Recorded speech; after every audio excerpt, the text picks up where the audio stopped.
Die Unterwelt des alten Mesopotamiens, oft als Kur oder Irkalla bezeichnet, war keine Stätte der Bestrafung, wie sie in späteren religiösen Vorstellungen auftaucht, sondern vielmehr ein unvermeidlicher Aufenthaltsort für alle Verstorbenen, unabhängig von ihrem irdischen Status oder ihren Taten.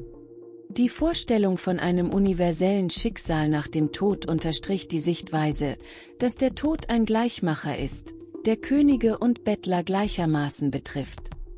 Ein häufig verwendetes Bild für die Unterwelt ist das Haus des Staubs. Es wird als riesiges, finsteres Gebäude beschrieben, in dem die Toten wie Gefangene leben. Die Türen des Hauses sind verschlossen, und es gibt keinen Weg zurück in die Welt der Lebenden. Dieses Bild unterstreicht die Endgültigkeit des Todes und die Isolation, die die Toten erfahren. Die Unterwelt war ein zentraler Bestandteil des religiösen und kulturellen Weltbilds, tief verwurzelt in den Vorstellungen von Leben, Tod und der kosmischen Ordnung. In einer Welt, die von Naturkatastrophen, Kriegen und Krankheiten geprägt war, suchten die Menschen Trost und Orientierung im Glauben an ein Weiterleben nach dem Tod. Die Unterwelt wurde dabei oft als ein düsterer, unerbittlicher Ort dargestellt, der die tiefsten Ängste vor dem Unbekannten und der Endgültigkeit des Todes verkörperte. Im mesopotamischen Denken war die Unterwelt jedoch mehr als nur ein Aufenthaltsort für die Verstorbenen. Sie wurde als ein Raum betrachtet, in dem die kosmische Ordnung bewahrt blieb und göttliche Prinzipien fortwirkten. Hier regiert Ereshkigal, die Göttin der Unterwelt, eine mächtige und gefürchtete Gottheit, die in zahlreichen Mythen und Ritualen eine Rolle spielte. Sie war eine der zentralen Figuren in den mesopotamischen Vorstellungen des Jenseits. Ihr Name bedeutet Herrin der großen Erde oder Königin des großen Ortes, was ihre Herrschaft über das Reich der Toten symbolisiert. In den Mythen wird sie als strenge und kompromisslose Herrscherin beschrieben, die ihre Domäne mit eiserner Hand führte. Ereshkigals Beziehung zu den anderen Göttern war von Konflikten und Machtkämpfen geprägt. Dies wird besonders in den Mythen über ihren Gemahl Nergal deutlich, die sowohl ihre Stärke als auch die Spannungen innerhalb der göttlichen Hierarchie illustrieren. Eine dieser Mythen erzählt, wie Nergal, der Kriegsgott, Ereshkigal herausfordert, sich schließlich jedoch mit ihr vereint, um gemeinsam über die Unterwelt zu herrschen. Diese Geschichten zeigen, dass die Unterwelt nicht nur ein passives Jenseits war, sondern ein lebendiger Teil der göttlichen Ordnung.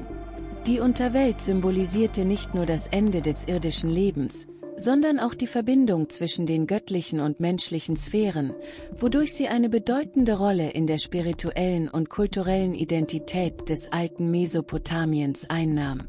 Sie war außerdem Schauplatz zahlreicher Mythen, die das Verhältnis zwischen Leben und Tod thematisierten. Einer der bekanntesten ist der Mythos von Inanna, auch Ishtar genannt, der Göttin der Liebe und Fruchtbarkeit, die die Unterwelt besuchte, um die Macht ihrer Schwester Ereshkigal herauszufordern. Ihre Reise durch die 7 Tore der Unterwelt symbolisierte Transformation, Verlust und Wiedergeburt, zentrale Themen in der mesopotamischen Vorstellung von Leben und Tod. Rituale, die die Unterwelt betrafen, dienten nicht nur dazu, die Verstorbenen zu ehren, sondern auch, um das Gleichgewicht zwischen der Welt der Lebenden und der Toten zu bewahren. Durch Opfergaben und Beschwörungen sollte verhindert werden, dass die Seelen der Verstorbenen Unheil in die Welt der Lebenden brachten.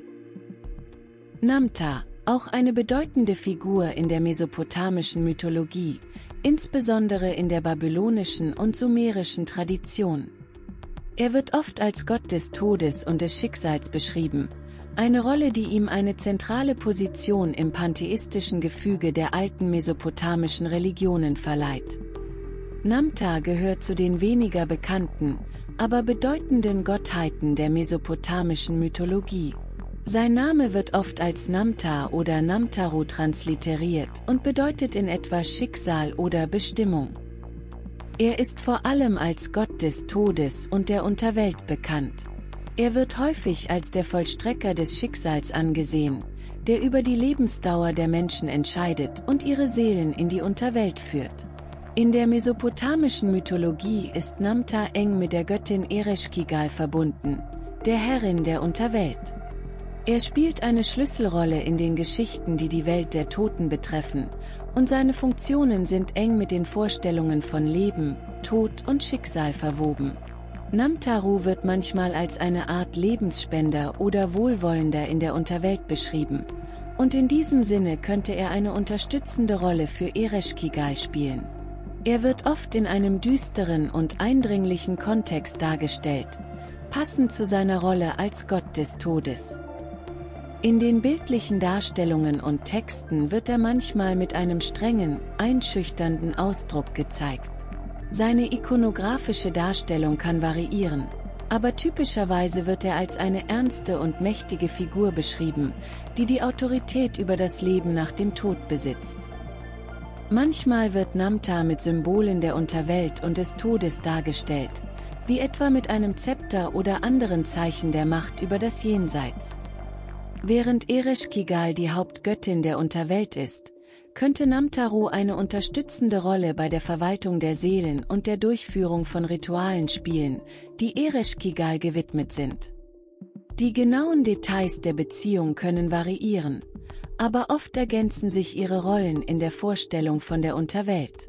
Als Gott des Schicksals ist Namta auch für die Bestimmung des Lebens und des Todes verantwortlich. Er wird oft als eine Art Schicksalsrichter dargestellt, der über das Leben der Menschen wacht und über ihre Lebensdauer entscheidet. Diese Rolle macht ihn zu einer wichtigen Figur in den religiösen Vorstellungen der mesopotamischen Gesellschaft, die stark an Schicksal und Vorbestimmung glaubte. In den Texten und Ritualen wird Namta häufig als eine unaufhaltsame Kraft beschrieben, die den natürlichen Verlauf des Lebens und des Todes bestimmt.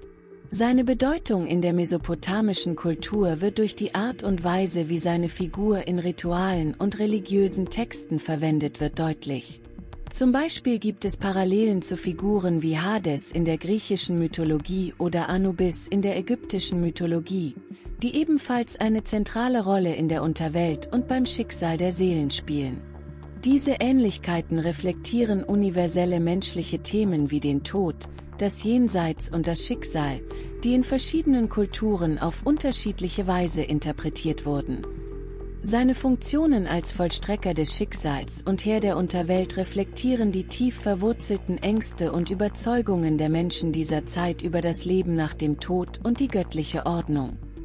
Durch seine Darstellungen in der Kunst und seine Rolle in den religiösen Texten bietet Namta wertvolle Einblicke in die komplexen Vorstellungen von Tod und Schicksal in der mesopotamischen Kultur. In dieser alten Kultur spielten Geister und Dämonen eine bedeutende Rolle im Verständnis von Tod und Jenseits. Unter den Geistern waren die Gidim besonders bemerkenswert. Diese ruhelosen Geister der Toten wurden als bösartig angesehen und spiegelten die tief verwurzelten Ängste und Überzeugungen der alten Mesopotamier wider. Die Gidim galten als Seelen von Verstorbenen, die keinen Frieden finden konnten. Ihre Ruhelosigkeit konnte mehrere Ursachen haben. Menschen, die auf gewaltsame oder unerwartete Weise starben, wurden oft als Gidim zurückgelassen. Ebenso konnten Seelen, die noch unerledigte Angelegenheiten oder unerfüllte Pflichten hatten, keine Ruhe finden. Eine unsachgemäße Beerdigung oder das Fehlen von Begräbnisritualen und Opfergaben konnten ebenfalls dazu führen, dass die Seele nicht in die Unterwelt gelangte. Diese Geister wurden oft als Schatten oder bösartige Wesen beschrieben, die die Lebenden heimsuchten. Sie konnten Krankheiten, Unglück und sogar den Tod bringen. Ihre bösartige Natur wurde häufig mit dem unvollständigen Übergang ins Jenseits und der daraus resultierenden Unzufriedenheit und Wut erklärt. Um sich vor den Gidim zu schützen oder sie zu besänftigen, führten die Mesopotamier verschiedene Rituale und Zeremonien durch. Regelmäßige Opfergaben an die Verstorbenen, wie Lebensmittel und Getränke, waren üblich, um die Geister zu besänftigen und ihnen im Jenseits zu helfen. Priester und Beschwörer führten Rituale durch, um die Giddim zu vertreiben oder zu beruhigen, und sorgfältige Beerdigungspraktiken wurden eingehalten, um sicherzustellen, dass die Seele eines Verstorbenen in die Unterwelt gelangte und nicht als Giddim zurückkehrte. Die Vorstellung der Giddim spiegelte die tief verwurzelten Ängste der Mesopotamier vor dem Tod und dem Jenseits wider. Geister symbolisierten nicht nur die Unsicherheiten und Gefahren des Lebens nach dem Tod, sondern auch die Wichtigkeit der Einhaltung religiöser und sozialer Normen. Die Furcht vor ruhelosen Geistern verstärkte die Bedeutung von Bestattungsritualen und Opfergaben, die als grundlegend für das Wohlergehen sowohl der Lebenden als auch der Toten angesehen wurden. Die Giddim verkörperten somit die ruhelosen Geister der Toten, deren bösartige Natur die Ängste und Glaubensvorstellungen der alten Mesopotamier widerspiegelte. Diese Geister, die aufgrund von gewaltsamen Toden, ungeklärten Geschäften oder unsachgemäßen Beerdigungen keine Ruhe fanden, spielten eine zentrale Rolle im spirituellen und kulturellen Leben des alten Mesopotamien. Lamashtu, eine zentrale und furchteinflößende Figur der mesopotamischen Mythologie, verkörpert eine einzigartige Form des Bösen. Lamashtu weist bemerkenswerte Ähnlichkeiten mit Lilith auf, einer dämonischen Figur der jüdischen Folklore. Beide werden als Bedrohung für Neugeborene und Schwangere wahrgenommen und stehen symbolisch für ähnliche kulturelle Ängste, obwohl sie unterschiedlichen Traditionen entstammen. Während Lilith in späteren Legenden vor allem als Verführerin und kindermordender Dämon beschrieben wird, bleibt Lamashtu eine vielschichtige Figur, die sowohl tierische als auch göttliche Elemente in sich vereint. Im Gegensatz zu vielen anderen Dämonen, die oft im Auftrag der Götter handeln, agiert Lamashtu aus eigenem Antrieb. Diese Autonomie macht sie besonders gefährlich und hebt sie in der Hierarchie der dämonischen Wesen hervor. Ihre Ursprünge reichen weit zurück, bis ins 3. Jahrtausend vor Christus, und ihre besondere Stellung wird durch ihre Abstammung unterstrichen. Sie wird als Tochter des Himmelsgottes beschrieben. Diese göttliche Abstammung verleiht ihr eine außergewöhnliche Macht und Autorität, die sie zu einer zentralen Gestalt im Dämonenglauben des alten Mesopotamiens macht. Lamashtu wird oft in hybriden, schreckenerregenden Darstellungen beschrieben, die ihre Bedrohlichkeit und ihre Verbindung zu Chaos und Unheil symbolisieren. Häufig wird sie mit dem Kopf eines Löwen oder einer Katze, dem Körper einer schwangeren Frau und anderen tierischen Merkmalen wie langen Krallen, Flügeln und einem Schlangenschwanz dargestellt. Diese physische Beschreibung spiegelt ihre ambivalente Rolle als Wesen wider, das zwischen Mensch und Tier, Ordnung und Unordnung steht. Ihre Darstellung als schwangere Frau unterstreicht ihre Verbindung zur Mutterschaft, doch in einer zerstörerischen und verdorbenen Form. Die Bedrohung durch Lamashtu richtet sich besonders gegen Schwangere und Neugeborene. Sie wird in Texten und Amuletten als Ursache für Fehlgeburten, plötzlichen Kindstod und Krankheiten beschrieben. Ihre Macht erstreckt sich aber auch auf die Verbreitung von Seuchen und andere Formen von Unheil. Sie verkörpert die Urängste der Menschen in einer unsicheren Welt, in der Geburt und Kindersterblichkeit allgegenwärtige Herausforderungen darstellten. Ihre Fähigkeit, sowohl körperlichen als auch spirituellen Schaden anzurichten, machte sie zu einer der gefürchtetsten Dämoninnen. Lamashtu ist mehr als nur eine Figur des Schreckens, sie ist ein Symbol für die Ängste, die die Menschen des alten Mesopotamiens bewegten. Ihre Verbindung zu Krankheit, Tod und Unordnung spiegelt die Unsicherheit einer Welt wider, die von unvorhersehbaren Naturkräften geprägt war. Gleichzeitig zeigt der Versuch, sie durch Amulette und Rituale zu bannen, den menschlichen Willen, das Unbekannte zu zähmen und Sicherheit in einer unsicheren Welt zu suchen.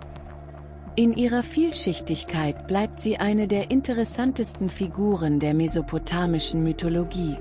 Um sich vor ihr zu schützen, entwickelten die alten Mesopotamier eine Vielzahl von Schutzritualen und verwendeten Amulette, die oft mit der Darstellung ihres Gegenspielers Pazuzu versehen waren. Pazuzu ist eine bedeutende Figur in der Mythologie des alten Mesopotamien. Er wird häufig als Schutzdämon dargestellt, der gegen böse Geister und schädliche Einflüsse schützt. Er ist ein Dämon, der hauptsächlich in der mesopotamischen Mythologie bekannt ist, insbesondere in der sumerischen und babylonischen Tradition. Die Ursprünge von Pazuzu sind komplex und reichen bis in das 3. Jahrtausend vor Christus zurück. Er ist ein Mitglied der sogenannten Dämonen der Unterwelt und wurde mit verschiedenen Aspekten der Unterwelt in Verbindung gebracht. Sein Name wird oft als Pazuzu oder Pazuza transliteriert, und seine Herkunft wird mit dem Geist des Sturms oder Winddämon assoziiert. Er wird typischerweise als eine Mischung aus verschiedenen Tieren und menschlichen Elementen dargestellt.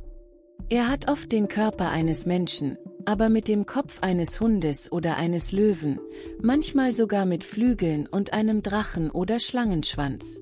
Diese Darstellung macht ihn zu einem besonders furchterregenden Wesen, was ihn zu einem geeigneten Schutzdämon gegen andere böse Geister macht. Die ikonografische Darstellung von Pazuzu betont seine Fähigkeit zu fliegen und schnelle Bewegungen auszuführen. Diese Attribute sollen seine Macht und seinen Einfluss verstärken, da er in der Lage ist, schnell zwischen den Ebenen der Welt zu reisen und böse Einflüsse abzuwehren. Obwohl er oft als bösartiger Dämon dargestellt wird, hat er auch eine schützende Funktion. In der mesopotamischen Tradition glaubte man, dass Pazuzu durch seine Schrecken und seine Macht andere, noch bösartigere Geister fernhalten konnte. Es gibt zahlreiche Amulette und Talisman-Darstellungen von Pazuzu, die von Menschen getragen oder in Häusern platziert wurden, um Schutz vor Krankheiten, Unheil und anderen schädlichen Einflüssen zu bieten. Seine Ambivalenz ist faszinierend. Er ist sowohl ein Symbol des Schreckens als auch ein Beschützer. Diese Doppelrolle spiegelt sich in den Ritualen wider, bei denen Pazuzu oft durch eine Kombination von Anrufungen und Opfergaben besänftigt werden musste, um seinen Schutz zu sichern. Er wird oft in Szenen gezeigt, die seine Funktion als Schutzdämon betonen, wie in Ritualen oder bei der Abwehr von Feinden. Diese Darstellungen sind nicht nur ein Hinweis auf die Bedeutung von Pazuzu in der religiösen Praxis, sondern auch auf die Faszination und Angst, die er hervorrief. In der modernen Kultur hat Pazuzu durch die Popularisierung von okkulten Themen und Filmen wie Der Exorzist neue Bekanntheit erlangt. In diesem berühmten Horrorfilm wird Pazuzu als der Dämon dargestellt, der den besessenen Charakter beeinflusst, was zu einer gewissen Verwirrung über seine tatsächliche Rolle in der mesopotamischen Mythologie geführt hat. Diese Darstellung trägt oft dazu bei, die ursprüngliche Schutzfunktion von Pazuzu zu übersehen und ihn in den Bereich des rein bösen Übernatürlichen zu verschieben. Seine Darstellung und Rolle in der mesopotamischen Mythologie reflektieren eine tiefe kulturelle und religiöse Bedeutung, die die Verbindung zwischen dem Übernatürlichen und dem Alltäglichen unterstreicht. Durch seine Natur als Beschützer und Schreckensgestalt bleibt Pazuzu eine faszinierende und bedeutende Figur in der Welt der alten Mythologien. In dieser geheimnisvollen Welt spielen auch die Rabisu eine besondere Rolle als schattenhafte Dämonen, die in den dunklen Ecken der Welt lauern. Diese Dämonen sind für ihre heimtückische Natur und ihre Vorliebe für gefährliche Orte bekannt. Der Name Rabisu selbst vermittelt bereits ein Gefühl der Bedrohung und des Unheimlichen, da diese Wesen oft als in den Schatten lauernde, bösartige Entitäten beschrieben werden. Sie sind nicht nur Geister oder Dämonen, sondern vielmehr eine konkrete Vorstellung von Gefahr und Unheil, die in den dunklen, unerforschten Bereichen des Alltags lauerten. Sie sind oft mit Orten verbunden, die als besonders gefährlich oder unsicher gelten, wie verlassene Gebäude, dunkle Wälder oder abgelegene Gegenden der Städte. Die Mesopotamier glaubten, dass diese Dämonen ihre Opfer heimlich beobachten und in Momenten der Schwäche oder Verwundbarkeit zuschlagen konnten. Die Vorstellung der Rabisu ist tief in der mesopotamischen Kultur verwurzelt und reflektiert die Ängste und Unsicherheiten der Menschen vor dem Unbekannten. Diese Dämonen wurden oft als Schatten oder dunkle Silhouetten dargestellt, die sich in den dunklen Ecken oder versteckten Bereichen aufhielten, um die Lebenden zu erschrecken oder zu schädigen. Die Vorstellung, dass Rabisu in den Schatten lauern, unterstreicht die Angst vor dem Unsichtbaren und Unbekannten und verstärkt die Vorstellung, dass Gefahr oft dort lauert, wo sie am wenigsten erwartet wird. Um sich vor den Rabisu zu schützen, führten die Menschen verschiedene Rituale und Schutzmaßnahmen durch. Dazu gehörten spezielle Beschwörungen, Amulette und Opfergaben, die darauf abzielten, diese dunklen Wesen abzuwehren oder sie zu besänftigen. In der mesopotamischen Kultur war es üblich, präventive Maßnahmen zu ergreifen, um die Lebenden vor den potenziellen Gefahren zu schützen, die von diesen schattenhaften Dämonen ausgehen könnten. Zusammenfassend sind die Rabisu ein faszinierendes Beispiel für die Art und Weise, wie die mesopotamische Mythologie Ängste und Bedrohungen personifizierte. Diese schattenhaften Dämonen repräsentierten die Unsicherheiten und Gefahren, die die Menschen damals als Teil ihrer alltäglichen Realität empfanden. Die Maßnahmen zur Abwehr dieser Dämonen reflektieren das Bemühen, sich gegen die unsichtbaren Kräfte der Dunkelheit zu wappnen. In den tiefen und geheimnisvollen Weiten der mesopotamischen Mythologie gibt es zahlreiche Wesen, die verschiedene Aspekte des übernatürlichen Universums verkörpern. Unter diesen Wesen nimmt Itlu-Rogu eine besondere Stellung ein. Als Dämon, der das Böse personifiziert, symbolisiert Itlu-Rogu eine dunkle und bedrohliche Kraft, die tief in den Ängsten und Glauben der alten Mesopotamier verwurzelt ist. Er wird oft als die Verkörperung des reinen Bösen beschrieben, eine dämonische Entität, die alle negativen und zerstörerischen Eigenschaften in sich vereint. Dieser Dämon steht für Chaos, Unheil und das, was die kosmische Ordnung bedroht. In der mesopotamischen Vorstellung repräsentiert Itlu-Rogu das, was im religiösen und moralischen Sinne als verderblich oder gefährlich angesehen wird.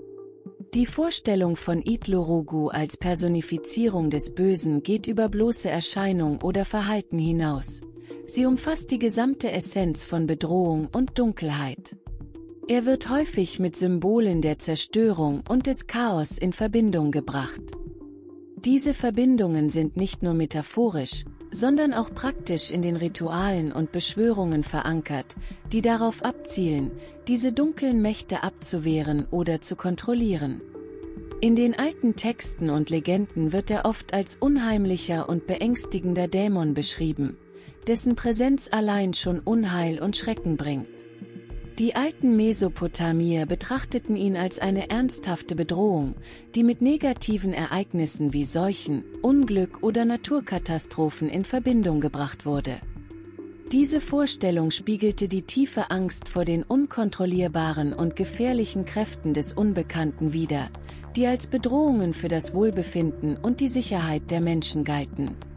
Um sich vor dem Bösen, das Itlu-Rogu personifizierte, zu schützen, ergriffen die Mesopotamier verschiedene Maßnahmen.